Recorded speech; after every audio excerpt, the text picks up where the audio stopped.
Yan, ngayon, mag-ano tayo ng pork chop tutorial.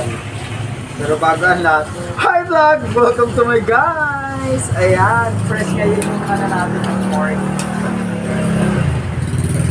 Mag-ano tayo ngayon ng pork chop. Kaya, watch me and learn.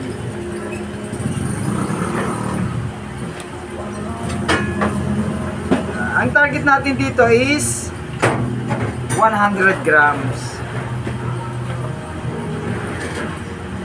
Kung matalim naman yung kutsilyo natin, bilhin natin.